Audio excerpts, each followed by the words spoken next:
Hello guys, welcome back to hello engineer platform. जैसा कि आप लोग को पता है कि मेरा आरसीसी का लेक्चर चल रहा है और इन आरसीसी मैं pre stress concrete beam start कर रखा था, जो कि लास्ट क्लास में मैंने pre stress concrete beam cover कर लिया। आज का मेरा हेडिंग देख के आप लोग समझ गए होंगे कि मैं क्या पढ़ाने वाला हूँ। आज प्री स्ट्रेस कंक्रीट बीम से ही रिलेटेड छोटा एक चैप्टर है, उसका नाम है प्री स्ट्रेस लॉसेस। यस, अब तो पहले हम लोग प्री स्ट्रेसिंग कर दिया। अच्छा, कोई अगर न्यू स्टूडेंट इस वीडियो को देख पा रहे हैं तो उनसे रिक्वेस्ट है कि प्लीज़ वो मेरा जाकर चैनल सब्सक्राइब कर ले, बेल आइकन दबा ले, ताकि जब मैं नेक्स्ट वीडियो डालूं तो उनका मोबाइल में नोटिफिकेशन जा सके। Okay, sorry friend. तो आज का हम स्टार्ट करेंगे। अब देखिए, अब हमारा सिस्टेमेटिक जो भी चीज़ हो रहा है फ्रेंड, वो सब सिस्टेमेटिक हो रहा है। हमने पहले बीम बनाया, उससे भी पहले हमने टेंशन दिया वायर में, टेंडन में। अब आप जरा सोच के देखो फ्रेंड कि ये जो बीम है इस पे लोडिंग तो बाद में आएगा। ये जो लोडिंग है पर यूनिट लेंथ बाद में हम लोग देगा। पहले आप ये सोच के देखो कि जब ये टेंशनिंग दे रहे होंगे हम इस वायर में, टेंडन में, तो मैं आप लोग को डिस्कस किया था कि एक प्री स्ट्रेसिंग बेड बना हुआ होता है, ऐसा डिस्कस किया था। तो वहाँ पे प्री स्ट्रेसिंग बेड में मैं फिगर भी दिखाया था कि एक लास्ट एवेंडमेंट होता है जो एक यहाँ पे और यहाँ पे, जो कि फिक्स होता है। और उसमें ना हम लोग ना ये वायर को इधर करके उसमें एक ग्रिप के सहारे हम लोग कस के टाइट करके और उसमें हाइड्रोलिक जैक के हेल्प से हम लोग जो है टेंशन उसमें देते हैं जितना एज पर आवर रिक्वायरमेंट। ठीक है, अगर मुझे रिक्वायरमेंट है 250 किलो न्यूटन टेंशन का, तो आपको क्या लगता है फ्रेंड कि इस वायर में 250 किलो न्यूटन अगर हम दे दिया, अगर रिक्वायरमेंट भी उतना है, तो क्या ये 250 किलो न्यूटन ये रख पाएगा टेंशन? सोच के थोड़ा देखना आप लोग। नहीं। अब आप लोगों ने क्या सोचा मुझे पता नहीं, मैं बताता हूं। अगर हमारा 250 रिक्वायरमेंट है ना फ्रेंड, तो ये 250 इसमें देने से ये 250 नहीं कंपाइल कर पाएगा। क्यों? क्योंकि बहुत सारे लॉस हो जाएंगे। अभी कौन कौन सा लॉस होते हैं, जैसा कि हमारा हेडिंग है प्री स्ट्रेस लॉसेस। जब हम प्री मतलब पहले, स्ट्रेस मतलब पहले जो हम लोग स्ट्रेस दे रहे हैं वायर में बिफोर कंक्रीटिंग, तो वो जो है हमारा वायर से कुछ ना कुछ जो है स्ट्रेस लॉस करेंगे। अब वो लॉस कैसे करेंगे, क्यों करेंगे, उसी के बारे में आज हम लोग पढ़ने जा रहे हैं।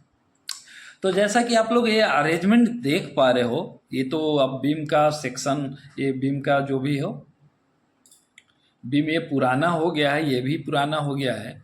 तो अब आप देखना फ्रेंड, किसी भी चीज को हम ऐसे खींच रहा है, ऐसे ऐसे आप ऐसे एक धागा ही ले, चाहे रबड़ ले लेना फ्रेंड, इलास्टिक कोई रबड़ ले लेना, उसको खींच के ना 2 पॉइंट पे आपको फिक्स करके बांधना है ऐसे। आप देखना जब तक आप हाथ से खींच के ऐसे रखे हो तो वो ज्यादा टेंशन लेके रहता है। जब बांधना है, जब ऐसे आप बांधने लगोगे ना, तो थोड़ा सा ना वो श्रिंक हो जाएगा। ये आप एक्सपेरिमेंट करके देख सकते हो। क्यों श्रिंक हो जाएगा फ्रेंड? क्योंकि आपने पहले टाइट करके ऐसे रखा था फिक्स, लेकिन जब वो कहीं पे फिक्स करना है तो उसको ऐसे करोगे, थोड़ा उसको हल्का वो मिल जाएगा, तो वो तो टेंशन ले रखा है ना, तो थोड़ा कंप्रेस होने का वो कोशिश करता है। तो इन द सेम वे, जब इस वायर को हम लोग हाइड्रोलिक जैक के जरिए जितना इसको इलास्टिक मतलब जितना वो देना है, टेंशन देना है, स्ट्रेस देना है, उतना जब हम दे देते हैं, और जब तक हमारा जैक इसमें फिक्स रहता है फ्रेंड, तब तक तो उसी पोजीशन पे रहता है।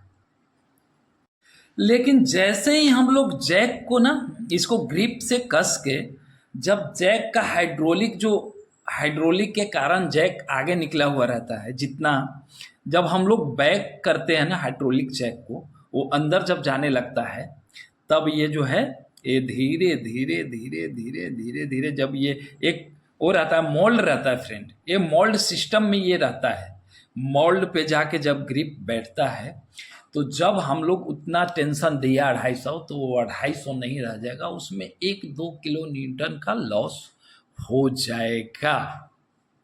अब इस चीज को हम लोग क्या कहते हैं वो आगे हम देखेंगे। अभी आप लोग को जस्ट समझा रहा हूं कि प्री स्ट्रेसिंग देने के समय में बहुत सारे लॉसेस होते हैं। तो लॉसेस कैसे होते हैं, आइए, वो 2 टाइप से लॉसेस होते हैं फ्रेंड। अब देखिए, वो 2 टाइप से लॉसेस जो होते हैं वो कौन कौन सा है। पहले तो एक शॉर्ट टर्म लॉसेस, एक लॉन्ग टर्म लॉसेस। अब देखिए, शॉर्ट टर्म लॉसेस हम किसको कह सकते हैं फ्रेंड। शॉर्ट टर्म कहने का मतलब इमीडिएट कहने का मतलब फ्रेंड कि जब हमारा प्रोसेस चल रहा है, जैसे हमारा टेंशनिंग का प्रोसेस चल रहा है, उसके जस्ट 1 मिनट बाद, 2 मिनट बाद, 10 मिनट बाद, आधा घंटा बाद, ये जो भी 20 मिनट बाद ये जो आएंगे ना, वो शॉर्ट टर्म लॉसेस में होगा। टेंशन देने के बाद 10 से 20 मिनट, 1 घंटा तक जो भी हो, एक मैं रेंज बता रहा हूँ मोटा मोटी, जो कुछ लॉस कर जाएगा कुछ भी कारण, उसको हम लोग शॉर्ट टर्म लॉसेस बोलेंगे। और आफ्टर कंप्लीशन ऑफ बीम, जैसे ये मैंने टेंशन दे दिया, इसमें हम लोग आरसीसी बीम कास्ट कर दिया, ये पोर्शन सब कुछ हो गया, इस पे लोड भी आ गया। ये देखिए, मैंने बोला ना कि पहले तो लोड हम लोग नहीं देते, लोड हम लोग पहले नहीं देते, बिफोर लोडिंग जो लॉसेस हो जाते हैं during giving of tension in tendon, उसको हम लोग शॉर्ट टर्म लॉसेस कहते हैं। अब ये कौन कौन सा शॉर्ट टर्म लॉसेस है, ये अभी आगे हम डिस्कस करेंगे। अभी लॉन्ग टर्म क्या होता है फ्रेंड, ये समझिए आप। लॉन्ग टर्म क्या है फ्रेंड, कि हमारा सारा चीज एवरीथिंग विल बी ओके हो गया, हमारा बीम कास्ट हो गया, टेंशन उसके अंदर ऑलरेडी है, हमारा आरसीसी कास्ट हो गया, उस पर हमने लोड भी दे दिया, लोड दिए भी 1-2-3 साल हो गया, समझ पा रहे हैं। जब after some time 1 year, 2 year, 3 year जो भी हो, उसके बाद जो कुछ लॉसेस होते हैं फ्रेंड, 5 ईयर, उसको हम लोग लॉन्ग टर्म जो है लॉसेस बोलते हैं फ्रेंड। आप लोग समझ पा रहे होंगे शॉर्ट टर्म और लॉन्ग टर्म। लॉन्ग टर्म क्या है, बिफोर कंप्लीशन ऑफ बीम जो लॉसेस हो गए, 2-3 है फ्रेंड, अभी मैं डिस्कस कर लूंगा। और लॉन्ग टर्म क्या है, after completion of beam applied load, after load applying जो लॉस होगा वो लॉन्ग टर्म में गिने जाएंगे, और जो पहले होगा 2 बार 3 बार बोल दिया। अब आप लोग लॉन्ग टर्म और शॉर्ट टर्म समझ गए हैं। अब आगे जाइए 1 by 1 करके ना हम फ्रेंड, ये बहुत ही अच्छा चैप्टर है फ्रेंड, ये दिखता नहीं है लेकिन कहीं कहीं मैं देखा कि हमारा लॉसेस को कंसीडर नहीं किया फ्रेंड। अभी लॉसेस मैंने निकाल दिया कि कितने टाइप का होता है। सॉरी फ्रेंड, गला मेरा फंसा हुआ है। कहीं कहीं मैं देखा कि जितना एज पर ड्राइंग हमारा रिक्वायरमेंट था कि 250 किलो न्यूटन लोड देना है टेंशनिंग वायर में, तो उन लोगों ने लॉसेस को कंसीडर नहीं किया और 250 ही दे रखा, उसमें दिया। हमारा रिक्वायरमेंट था 250 और दे रखा भी 250, तो वो जो है ना लास्ट होते होते उसमें 230 ही बच गया टेंशन, जो कि हमारा वो स्ट्रक्चर के लिए बिल्कुल ही सेफ नहीं है फ्रेंड। दैट्स वाई हमारा स्ट्रक्चर जो है कोलैप्स हो जाते हैं। ये लॉसेस देखने में बहुत कम नज़र आता है, ये नज़र नहीं आता है, लेकिन इसको ना हम लोग को ना कंसीडर करना पड़ता है। कितना लोग अरे कितना लॉस होगा, चलो थोड़ा सा खसकेगा, ये होगा नहीं, ये लॉसेस बहुत खतरनाक है फ्रेंड। ये इम्पैक्ट डालते हैं स्ट्रक्चर पे। अगर जहाँ 250 चाहिए 20 का लॉस हो गया तो अब हमारा स्ट्रक्चर पे लोड आना है 250, हम तो सोच रहा है कि 250 स्ट्रेस दे के रखा है टेंडन में, लेकिन वहां पे तो 230 बच रहा है। तो ऊपर से जो 20 किलो न्यूटन ये जो एक्स्ट्रा जो ऊपर से लोड आएगा ना, that's why our structure is collapse.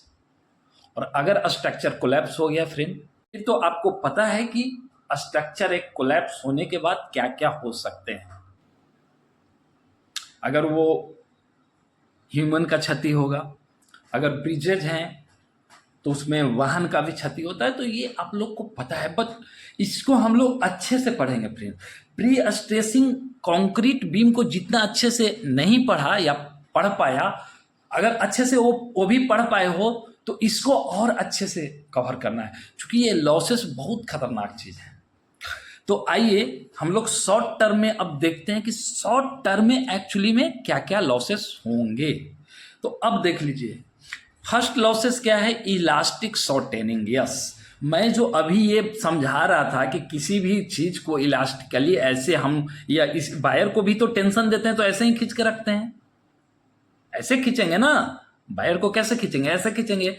तो यही तो इलास्टिक, तो इलास्टिक शॉर्टेनिंग, जब हम लोग हाइड्रोलिक जैक को ना, हाइड्रोलिक जैक को जब हम बैक लेंगे तो जब ये इसका टेंशन हमारा मोल्ड पे जाएगा, ग्रिप के सहारे जब मोल्ड हमारा इसको बैलेंस करेगा ना इस टेंडन को, तो कुछ जो है इलास्टिक शॉर्टेनिंग हो जाएगा, कुछ जो है श्रिंक हो जाएगा। इलास्टिक शॉर्टेनिंग मतलब वही श्रिंक हो जाएगा। ये हमारा वायर जो पहले पोजीशन, जिस पोजीशन में था टेंशन देने से पहले, वो कोशिश करेगा कि हम उस पोजीशन में जाए, बट वो उस पोजीशन में तो नहीं जा पाएगा, क्योंकि यहाँ पे फिक्स है हमारा मोल्ड, और मोल्ड पे ग्रिप हो गया तो वो सारा का सारा जो जितना भी 230 या 250 का जो टेंशन है वो हमारा मोल्ड पे चला जाता है फ्रेंड, और मोल्ड जो है कंपाइल कर लेता है।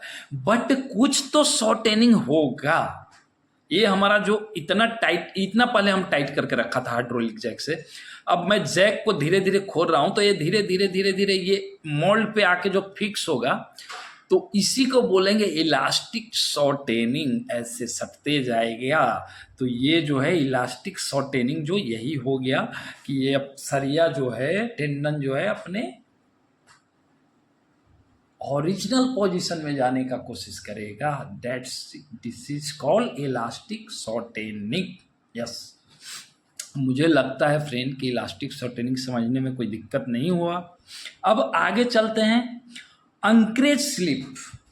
एंकरेज किसको बोलते हैं फ्रेंड, जो ग्रिप में बोल रहा हूं ना, ऐसे ऐसे ऐसे ऐसे कसना होता है, ऐसे ऐसे।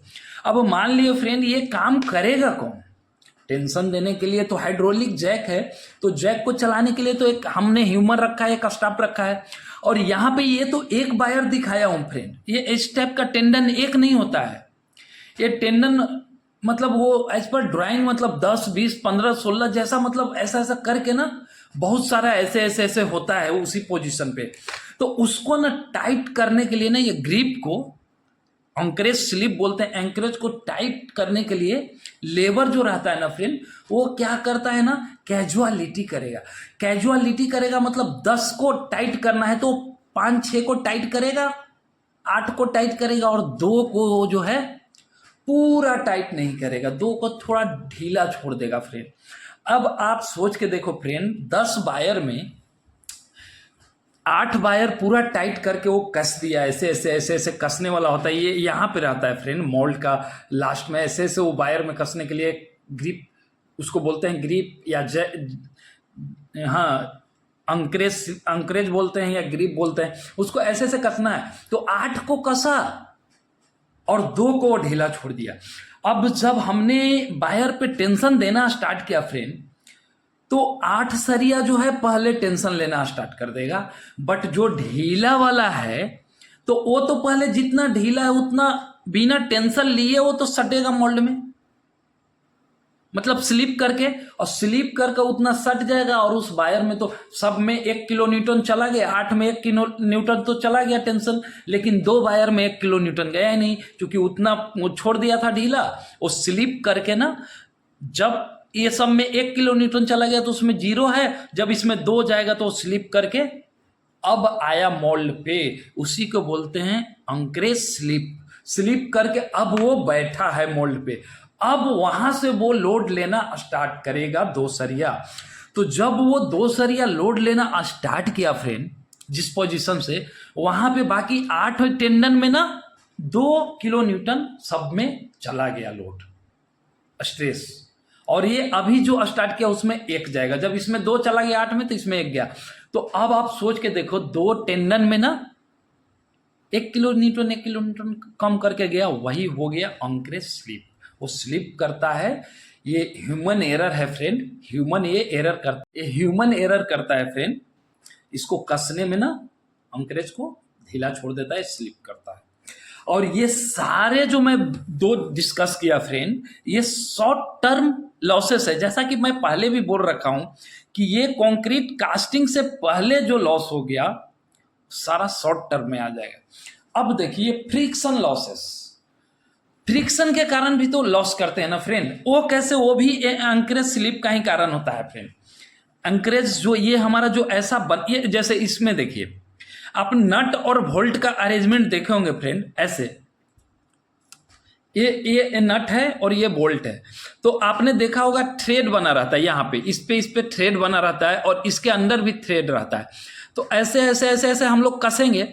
जब कसते कसते फ्रेंड बहुत दिन के बाद ये थ्रेड ना कट जाता है थोड़ा सा, ये थ्रेड इस पे देखिएगा नट पे भी थ्रेड कटने लगता है और बोल्ट में भी कटने लगता है। उसके कारण क्या होता है ना फ्रेंड, कि वो जहां पे बैठना चाहिए था अच्छे से, अगर दोनों में सही थ्रेड रहता तो जिस पोजीशन पे अंकरेज को बैठना होता वो जाके बैठ जाता। बस हमारा वो थोड़ा सा बहुत दिन के बाद जो हमारा है ना, थोड़ा सा हमारा थ्रेड जो है ना कट जाता है।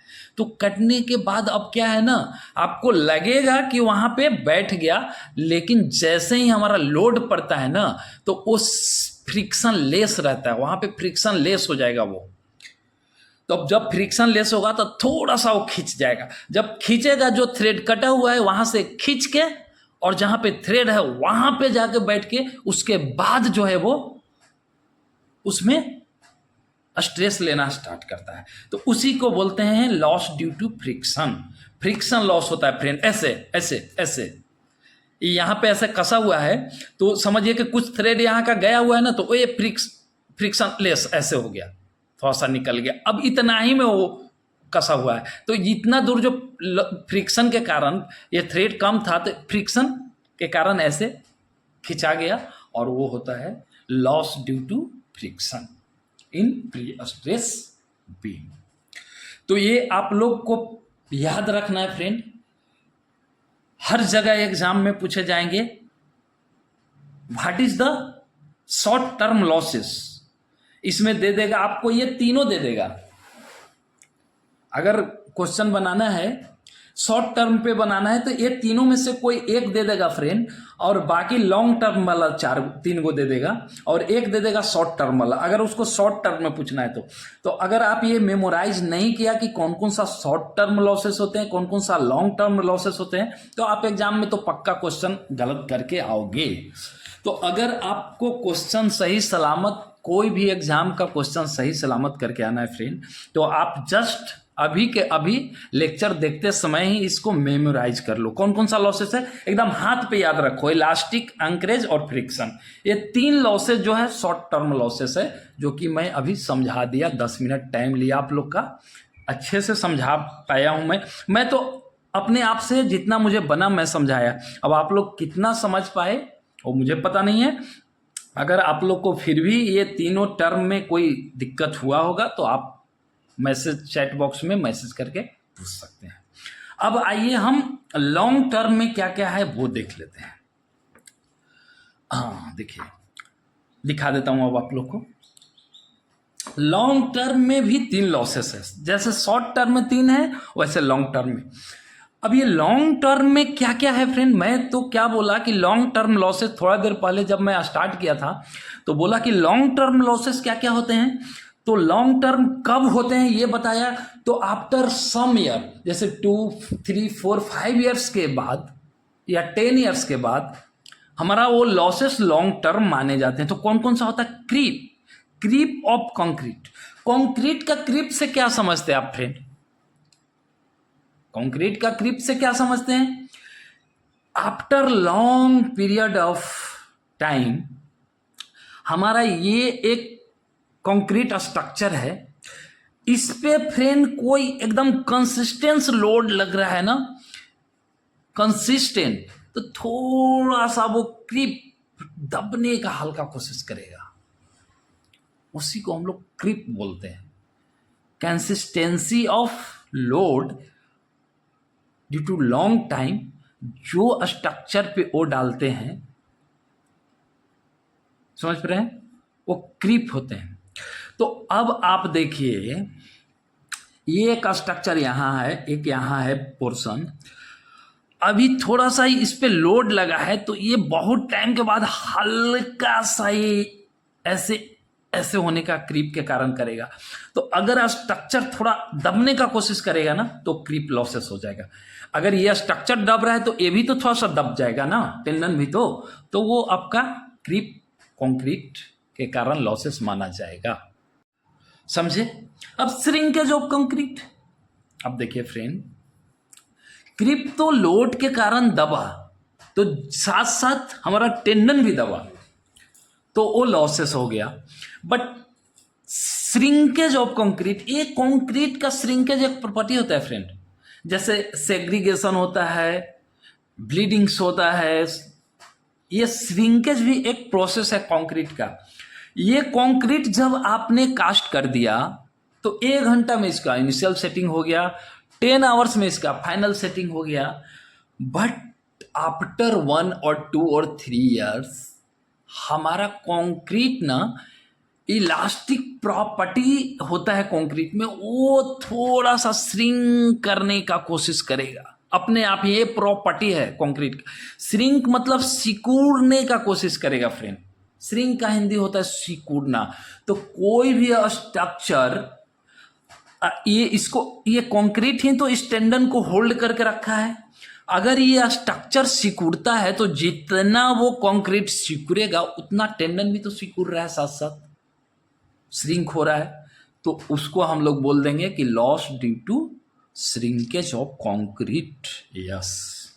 और लास्ट वन है relaxation of steel. Yes, relaxation of steel क्या है फ्रेंड, कि जब हमारा ये सारा ही प्रोसेस हो गया, सारा ही प्रोसेस खत्म हो गया, तो ये स्टील क्या है, स्टील को तो पता नहीं है ना फ्रेंड कि पहले हमारा इलास्टिक से कुछ हम सिकुड़ जाएगा, कुछ हमारा, स्टील को तो ये पता नहीं है ना। टेंडन को ये पता है क्या कि कैसे कैसे कैसे कैसे दिया था 250, होते होते होते होते हो गया 230, अभी और भी आगे जब वो क्रीप होगा उसके कारण भी थोड़ा सिकुड़ूंगा, श्रिंकेज होगा उसके कारण भी थोड़ा सा इलास्टिक वो हो जाएगा, लॉसेस हो जाएगा स्ट्रेस में। जब ये सारे प्रोसेस खत्म हो जाते हैं फ्रेंड, तब अब हमारा ये जो टेंडन है सोचता है कि हाँ, अब तो मतलब जो है कुछ हम पे क्रिएशन नहीं हो रहा है।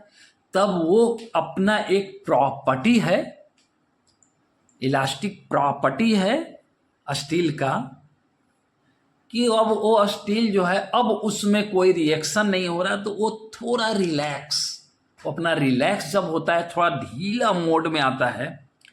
इसमें तो बांधा हुआ है, टेंशन तो है धीरे धीरे, लेकिन फिर भी उसका एक वो प्रॉपर्टी है स्टील का, कोई रिलैक्स होगा, रिलैक्सेशन करेगा, उसमें भी हल्का सा हमारा लॉस होगा फ्रेंड, स्ट्रेस का। तो ये था हमारा friend pre stressing losses, short term as well as long term. Just memorise it friend, ये 6 पॉइंट है, इसको मेमोराइज कर लीजिए, ये आपको हर एग्जाम में देखने को मिलेगा। बहुत ही मार्वेलस चैप्टर है फ्रेंड, प्री स्ट्रेसिंग लॉसेस।